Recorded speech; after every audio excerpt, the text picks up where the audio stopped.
بسم اللہ الرحمن الرحیم۔ خواتین و حضرات السلام علیکم، میں ہوں عارف افضال اور میرے ساتھ آپ پروگرام دیکھیں گے عالمی منظرنامہ۔ ایشیا ٹریبیون ٹی وی کے بینر تلے ہونے والے اس پروگرام میں یہ ہمارا آج کا دوسرا پروگرام ہے۔ بہت شکریہ ان تمام ناظرین کا اور دوستوں کا جنہوں نے اس پروگرام کو پہلے پروگرام کو دیکھا، پسند فرمایا اور اپنے خیالات کا اظہار کیا۔ اسی طرح اپنے خیالات کا اظہار کرتے رہیے، ہماری ہمت افزائی کرتے رہیے تاکہ ہم آپ کے لیے مزید پروگرام پیش کرتے رہیں۔ اس کے ساتھ ساتھ ایک چھوٹی سی درخواست کہ اگر موقع ملے تو اس پروگرام کو شیئر کیجئے دوستوں کے ساتھ، اس کو سبسکرائب کیجئے تاکہ ہم مزید آگے بڑھتے رہیں۔ تو آئیے آغاز کرتے ہیں آج کے پروگرام کا، اور آج اس سلسلے میں عالمی منظرنامے کی صورتحال تو آپ کو پتہ ہے کہ جو چل رہی ہے، اور ایران اور امریکہ کا جو ٹاکرا ہے وہ مزید آگے ہی بڑھتا چلا جا رہا ہے۔ کچھ ابھی تک جو صورتحال ہے وہ بہت اچھی نہیں ہے، لیکن آج ہم اس خبر کو تھوڑا سا بریک دیں گے۔ کل انشاءاللہ اس موضوع پہ پھر بات کریں گے کہ تازہ ترین صورتحال کیا ہے۔ اس وقت ایک جو آج کے ایشیا ٹریبیون کی جو تازہ ترین ہماری جو ہیڈ لائن ہے وہ یورپ میں پڑنے والی وہ شدید ترین گرمی ہے جس نے بہت ہی صورتحال کو خراب کیا ہوا ہے، اور شرح اموات جس تیزی سے وہاں پر بڑھ رہی ہیں وہ ہلا دینے والی بات ہے۔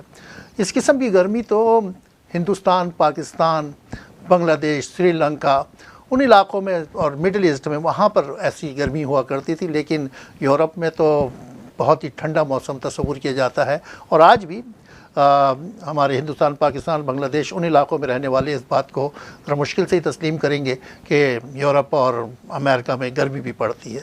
یہاں گرمی پڑتی ہے اور خوب پڑتی ہے اور حال احوال پوچھتی ہے۔ تو اب جو صورتحال ہے اس وقت اس گرمی کی یورپ کے اندر، اس کے اوپر ہم آپ کے ساتھ کچھ گفتگو کرتے ہیں اور آپ کو ڈیٹیل بتاتے ہیں کہ کیا صورتحال ہے۔ تو شدید گرمی اور موسمیاتی تبدیلی، یورپ میں اموات کی شرح میں ہولناک اضافہ۔ یورپ میں گزشتہ مہینے کے اختتامی دنوں میں پڑنے والی شدید گرمی کی لہر نے تباہی مچا دی۔ 27 ممالک میں 10,650 سے زائد افراد جان کی بازی ہار چکے ہیں۔ شدید گرمی سے سب سے زیادہ متاثر 65 سال سے زائد عمر کے افراد ہوئے ہیں، جن کی تعداد 9,000 سے تجاوز کر گئی ہے۔ طبی ماہرین کے مطابق ہیٹ اسٹروک اموات کی بنیادی وجہ ثابت ہو رہی ہے۔ یہ ہولناک گرمی انسانی سرگرمیوں کے باعث موسمیاتی تبدیلیوں کا نتیجہ ہے۔ اس نے نہ صرف ہیٹ ویوز کو شدید بنایا بلکہ بنیادی ڈھانچے اور بجلی کے نظام کو مفلوج کر دیا ہے۔ طبی ماہرین یہ بات کہتے ہیں۔ انگلینڈ اور ویلز میں گرمی سے 2,700 اموات ہوئیں۔ موسمیاتی تبدیلی انسانی بقا کے لیے بڑا خطرہ بن چکی ہے۔ عالمی سطح پر فوری اقدامات نہ کیے گئے تو انسانی جانیں اسی طرح ضائع ہوتی رہیں گی، جو کہ ایک تشویشناک بات ہے۔ اس خبر کی مزید تفصیل دیکھتے ہیں تاکہ ہم آپ کو بتا سکیں کہ وہاں کیا صورتحال ہے کہ یورپ میں جون 2026 کے اختتامی دنوں میں پڑنے والی شدید اور ریکارڈ توڑ گرمی کی لہر نے انسانی زندگیوں کے لیے ہولناک نتائج چھوڑے ہیں۔ یورپی مرکز برائے انسداد تدارک امراض و عالمی ادارہ صحت WHO کے زیر نگرانی کام کرنے والے ادارے یورومومو کی جانب سے جاری کردہ اعداد و شمار کے مطابق جون کے آخری ہفتے میں بر اعظم یورپ کے 27 ممالک میں مجموعی طور پر 10,650 اضافی اموات ریکارڈ کی گئی ہیں، جو کہ بہت زیادہ ہیں۔ یہ ہلاکتیں ایسے وقت میں ہوئیں جب خطے کے متعدد ممالک میں، جن میں فرانس، اسپین اور برطانیہ سر فہرست ہیں، جو شدید ہیٹ ویو کی لپیٹ میں تھے۔ میڈیا رپورٹ کے مطابق ان ہلاکتوں میں 65 سال یا اس سے زائد عمر کے افراد زیادہ متاثر ہوئے ہیں، جن کی تعداد 9,000 سے تجاوز کر چکی ہے۔ طبی ماہرین کا کہنا ہے کہ شدید گرمی نہ صرف براہ راست ہیٹ اسٹروک کا باعث بنتی ہے بلکہ یہ دل، گردوں اور سانس کی پرانی بیماریوں کو بھی سنگین حد تک بڑھا دیتی ہے۔ زیادہ عمر کے افراد جن کا جسم شدید درجہ حرارت کو برداشت کرنے کی صلاحیت کھو چکا ہوتا ہے، ان موسمیاتی تغیرات کا پہلا شکار بنتے ہیں۔ ڈنمارک کے ایک انسٹیٹیوٹ کے مطابق ان کے چیف معالج لاڈے ویسٹرگارڈ نے اس صورتحال پر تشویش کا اظہار کرتے ہوئے کہا ہے کہ سال کے اس حصے میں اموات کی اتنی بڑی تعداد غیر معمولی اور انتہائی تشویشناک ہے۔ انہوں نے واضح کیا کہ اعداد و شمار کا جائزہ لینے کے بعد اس اضافے کی واحد اور بڑی وجہ شدید گرمی ہی معلوم ہوتی ہے۔ ماہرین موسمیات کا کہنا ہے کہ جون 2026 میں پیش آنے والی یہ گرمی کی لہر محض ایک قدرتی عمل نہیں تھی، بلکہ انسانی سرگرمیوں کے نتیجے میں پیدا ہونے والی موسمی تبدیلیوں کے بغیر اس کی شدت کا تصور بھی ممکن نہیں تھا۔ موسمیاتی تبدیلی نے ہیٹ ویوز کو نہ صرف زیادہ بار بار آنے والا بلکہ پہلے سے کہیں زیادہ شدید بنا دیا ہے۔ اس شدید گرمی نے صرف انسانی جانوں کو ہی متاثر نہیں کیا بلکہ یورپی ممالک کے بنیادی ڈھانچے کو بھی مفلوج کر کے رکھ دیا ہے۔ فرانس، اسپین اور برطانیہ سمیت کئی ممالک میں بجلی کی فراہمی کا نظام درہم برہم ہو چکا ہے۔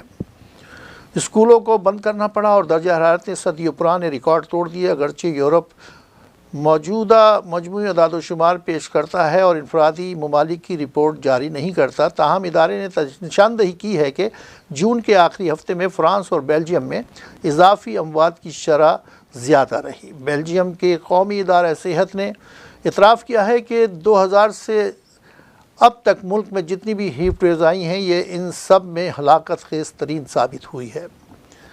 ایک اور سائنسی تحقیق میں انکشاف ہوا ہے کہ صرف انگلینڈ اور ویلز میں مئی اور جون 2026 کے دوران گرمی سے منسلک وجوہات کے باعث 2700 افراد جان کی بازی ہار چکے ہیں۔ اس تحقیق کے مطابق ان ہلاکتوں میں سے 42% کا براہ راست تعلق موسمیاتی تبدیلیوں سے شدت اختیار کرنے والی گرمی سے تھا۔ یہ اعداد و شمار دنیا کے لیے ایک الارم کی حیثیت رکھتے ہیں اور جو اس بات کی تصدیق کرتے ہیں کہ بدلتا ہوا موسم اب زمین پر انسانی بقا کے لیے بڑا خطرہ بن چکا ہے۔ اگر فوری طور پر عالمی سطح پر موسمیاتی تبدیلیوں کو روکنے کے اقدامات نہ کیے گئے تو آنے والے برسوں میں گرمی کی یہ لہریں مزید انسانوں کی جانوں کو نگل سکتی ہیں۔ خواتین و حضرات، یورپ میں ہمارے بہت سے دوست ہیں، بہت سے ساتھی ہیں، ان سے اس موضوع پہ گفتگو ہوتی ہے۔ واقعی وہاں پہ بہت زیادہ پریشانی ہے۔ ویڈیوز، آج کل سوشل میڈیا کا دور ہے، ویڈیوز ہر قسم کی ویڈیو باہر آ جاتی ہیں اور یہ ویڈیو بھی یورپ سے بڑی تعداد میں باہر آ رہی ہیں، خاص طور پر فرانس میں۔ لنڈن وغیرہ کی صورتحال اتنی خراب نہیں ہے، جس طرح سے ہماری گفتگو ہوتی ہے ہمارے دوستوں سے، ہمارے ساتھیوں سے۔ ہمارے ایشیا ٹریبیون کے کچھ کرم فرما ہیں جو ہمیں وہاں سے اپنا سپورٹ کرتے ہیں، تو ان کے مطابق وہاں صورتحال اتنی خراب نہیں ہے جتنی کہ یورپ کے دوسرے حصوں اور شہروں کی ہے۔ تو اللہ سے دعائی ہم کر سکتے ہیں کہ یہ صورتحال تبدیل ہو اور یہ جو اموات کی جو شرح ہے اس میں اللہ کرے کہ کمی آئے، اور خاص طور پر ان لوگوں کو جن کی عمر زیادہ ہیں وہ گرمی کے اس موسم میں احتیاط کریں اور اپنے گھروں میں بیٹھیں۔ اکثر باتیں کی جاتی ہیں کہ یورپ، امریکہ، کینیڈا، یہ ممالک بہت آزاد خیال ممالک ہیں، اور یہاں کے بارے میں پھر میں کہوں گا کہ ہمارے برصغیر ایشیا کے ممالک کے لوگ جو کچھ سوچتے ہیں وہ یہ ہے کہ یہاں صرف برائی ہے، جبکہ ایسا نہیں ہے، یہاں سب کچھ ہے، یہاں اچھائی بھی ہے، برائی بھی ہے۔ یہ اب آپ کا کام ہے کہ آپ اچھائی کی طرف چلنا چاہتے ہیں یا برائی کی طرف جانا چاہتے ہیں۔ یہاں مندر بھی ہے، مسجد بھی ہے اور شراب خانہ بھی ہے، چلے میں کھل کے یہ بات کہہ دوں، تو جو کچھ ہے انتخاب آپ کا ہوگا۔ تو اب اس صورتحال کو دیکھتے ہوئے جو بھی ہے، تو میں کہنا یہ چاہ رہا تھا کہ بعض لوگ جو کہتے کہ جی یہ اللہ کا عذاب ہے ان ممالک پر جو صورتحال ہے یہاں کی، بہرحال ہمیں اس طرح کا کوئی فیصلہ خود سے نہیں کرنا چاہیے۔ اللہ تعالیٰ بہت رحمان و رحیم ہے اور وہ اپنے حساب سے دنیا کو چلاتا ہے۔ اللہ سے دعا ہے کہ یہ صورتحال تبدیل ہو۔ ایک اور خبر اقوام متحدہ سے، جہاں پہ پاکستان کے مستقل مندوب عاصم افتخار احمد نے کہا ہے کہ قدرتی وسائل تنازعات نہیں، امن کا ذریعہ بننے چاہیے۔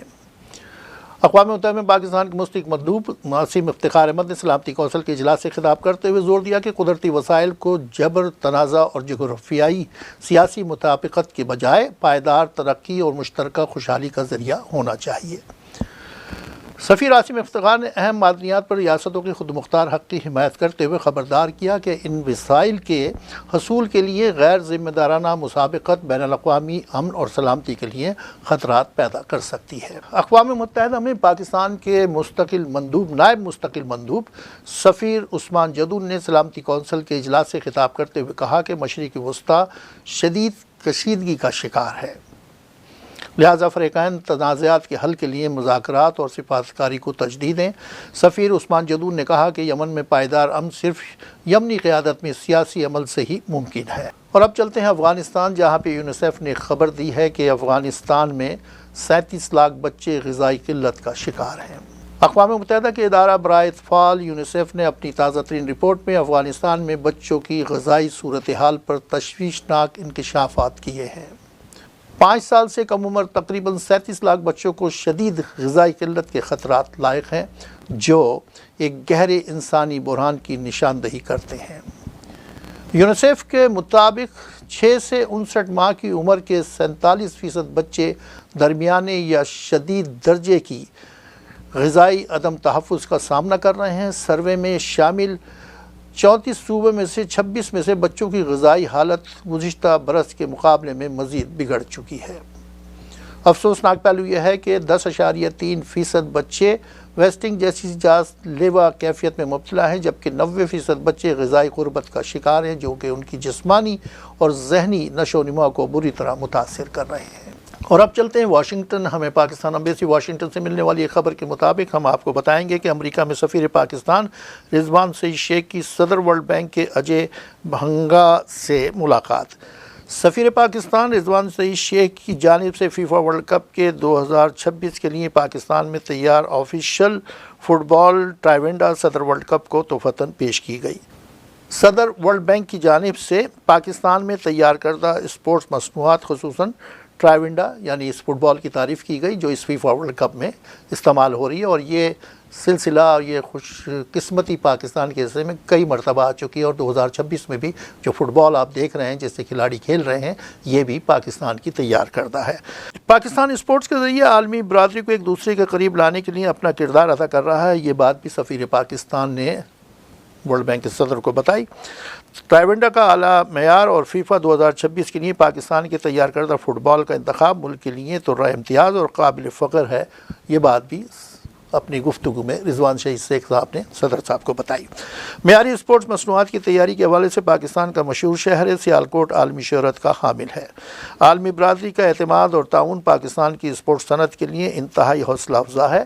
سفیر پاکستان نے یہ بھی کہا کہ عالمی برادری کا اعتماد اور تعاون پاکستان کی اسپورٹس صنعت کے لیے انتہائی حوصلہ افزا ہے۔ سفیر پاکستان کی جانب سے ورلڈ بینک کے ساتھ طویل المدت شراکت داری کی اہمیت و افادیت کا اعتراف بھی کیا گیا۔ تو خواتین حضرات، اب چلتے ہیں اس عالمی کپ فٹ بال کی طرف جس کا بہت چرچا ہے، ہنگامہ ہے، شور ہے، لوگوں کی دلچسپی دنیا بھر میں بری طرح اس سے منسلک ہے۔ ہر کوئی بچہ ہو یا بڑا، ہر کوئی بڑی دلچسپی لے رہا ہے۔ اس سے پہلے اس قسم کی دلچسپی فٹ بال کے مقابلوں میں، ساکر کے مقابلوں میں دیکھنے میں نہیں آئی، جو اس دفعہ اس 2026 میں ہونے والے اس فیفا ورلڈ کپ میں دیکھنے میں آ رہی ہے۔ سیمی فائنل مرحلہ چل رہا ہے، اب صرف ایک مقابلہ رہتا ہے اور اس کے بعد فائنل، جو کہ نیو جرسی کے میٹ لائف اسٹیڈیم میں ہوگا۔ تو اس کے حوالے سے بتا دوں کہ اب ایک فائنل تو ہو چکا ہے جس میں اسپین اور دوسری ٹیم فرانس کی تھی، جس میں فرانس اسپین نے 2-0 سے کامیابی حاصل کی۔ اب دوسرا فائنل جو ہے وہ سیمی فائنل جو ہے وہ 2 روایتی حریف ٹیموں انگلینڈ اور ارجنٹائن کے درمیان کھیلا جائے گا۔ وہی ارجنٹائن جس نے ایجپٹ سے کوارٹر فائنل میں کامیابی حاصل کی، لیکن یہ کامیابی کافی متنازع ہو چکی ہے۔ اس حوالے سے دنیا بھر میں گفتگو ہو رہی ہے، دیکھیے یہ اونٹ کس کروٹ جا کر بیٹھتا ہے، لیکن بہرحال کامیابی ہوتی ہے اور اس کو یہ نہیں دیکھا جاتا کیسے جیتا کیسے ہارا۔ بہرحال اس وقت ارجنٹائن کی ٹیم جو ہے انگلینڈ کی ٹیم کے خلاف سیمی فائنل کھیلنے کے لیے تیار ہے، اور دیکھیں اس کا کیا نتیجہ آتا ہے اور فائنل میں اسپین کے ساتھ ان دونوں میں سے کون سی ٹیم جاتی ہے۔ دوسرے سیمی فائنل کو فائنل سے قبل میگا ایونٹ کا بڑا مقابلہ قرار دیا جا رہا ہے۔ سیکورٹی کے خصوصی انتظامات کر لیے گئے ہیں۔ اٹلانٹا کے بارے میں آپ کو بتاؤں کہ Atlanta football United State US soccer federation کا ہیڈ کوارٹر بھی ہے۔ یہ ہیڈ کوارٹر پہلے شکاگو میں تھا، لیکن اب 2-2.5 سال پہلے یہ ہیڈ کوارٹر اٹلانٹا موو ہوا ہے، اور وہاں پہ انہوں نے ساکر کی بڑی خوبصورت اکیڈمی اور فیسلٹی بنائی ہے اور فیلڈز بنائی ہیں جہاں پر فٹ بال کی تعمیر و ترقی کا بہت زیادہ کام ہوگا۔ اس کی مزید باتیں میں کہوں کہ یہ جو فائنل اٹلانٹا کا نام آیا تو میرے ذہن میں اضافی باتیں آ گئیں کہ اٹلانٹا کے اسٹیڈیم کے یہ میچ کھیلا جائے گا، سیمی فائنل جو دوسرا ہے، جس میں 68,239 تماشائیوں کے بیٹھنے کی گنجائش ہے، اور ارجنٹائن کے میسی جن کے بارے میں بہت سی باتیں ہو رہی ہیں. بہت اچھے کھلاڑی ہیں، اس میں کوئی ڈاؤٹ نہیں ہے، لیکن بہرحال جب بڑے مقابلے ہوں تو اس قسم کی جب گفتگو سامنے آتی ہے تو یہ مسائل بھی کھڑے ہو جاتے ہیں. اور خاص طور پہ بڑے میچوں میں کوارٹر فائنل ڈو اور ڈائی والی بات ہوتی ہے کہ اگلے سیمی فائنل جو ہارے گا آؤٹ ہو جائے گا، وہ فائنل میں پہنچ جائے گا. تو اس حوالے سے ایجپٹ کی ٹیم کی طرف سے بہت سی باتیں چل رہی ہیں. اور میسی پہلی مرتبہ انگلش ٹیم کے خلاف میدان میں اتریں گے، یہ بھی خبر ملی ہے. اور انگلینڈ کے جورج بلنگھم کا کھیل بہت ہی شاندار رہا. ارجنٹائن کو دفاع کے لیے بہت محنت کرنا ہوگی. ہیری کین بھی خطرناک کھلاڑی کے طور پر سامنے آ سکتے ہیں. ارجنٹائن کے میسی انگلش ٹیم کی دفاع کو تہس نہس کر سکتے ہیں، یہ ماہرین کا خیال ہے. اور دیگر کھلاڑیوں کے حوالے سے بھی کہا جا رہا ہے کہ الواریز اور مارٹینز تھوڑے سے مشکل نام ہے. آئی ایم سوری فار کہ میں اس میں یہاں پہ غلطی کر رہا ہوں پروننسیشن میں. بہرحال انگلینڈ کے دفاع کو توڑنے کی اہلیت رکھتے ہیں. تو خواتین و حضرات، کیا صورتحال بنے گی اس فائنل میں آج جو کھیلا جانے والا ہے؟ تو دیکھتے ہیں کون سی ٹیم اسپین سے فائنل کھیلے گی نیو جرسی میں. اور دنیا کھیل کا یہ بہت بڑا ایونٹ اپنے آخری مراحل میں ہے. اور اس خبر کے ساتھ ہی آج کے پروگرام کو ہم یہاں پہ روکیں گے. انشاءاللہ کل پھر ایک نئے پروگرام کے ساتھ، نئی خبروں کے ساتھ آپ کی خدمت میں حاضر ہوں گے اور آپ کو تازہ ترین خبریں بتانے کی کوشش کریں گے. امید ہے آپ کو ہمارے پروگرام اچھا لگا ہو. اگر آپ کو اچھا لگا ہے تو اس کو شیئر بھی کیجئے، اس کو لائک بھی کیجئے، اپنے خیالات کا اظہار بھی کیجئے اور تھوڑی سی زحمت کرتے ہوئے ہمارے چینل کو مزید سبسکرائب کر دیں. اگر آپ کر چکے ہیں تو بہت بہت شکریہ آپ کا، لیکن آپ نے نہیں کیا ہے تو اس کو سبسکرائب کر دیں. انشاءاللہ ایشیا ٹریبیون کے بینر تلے آپ کو پھر عالمی منظرنامے کے تیسرے ایڈیشن کے ساتھ جلدی آپ کی خدمت میں حاضر ہوں گے. تب تک کے لیے اجازت دیجیے. اللہ نے کے بعد.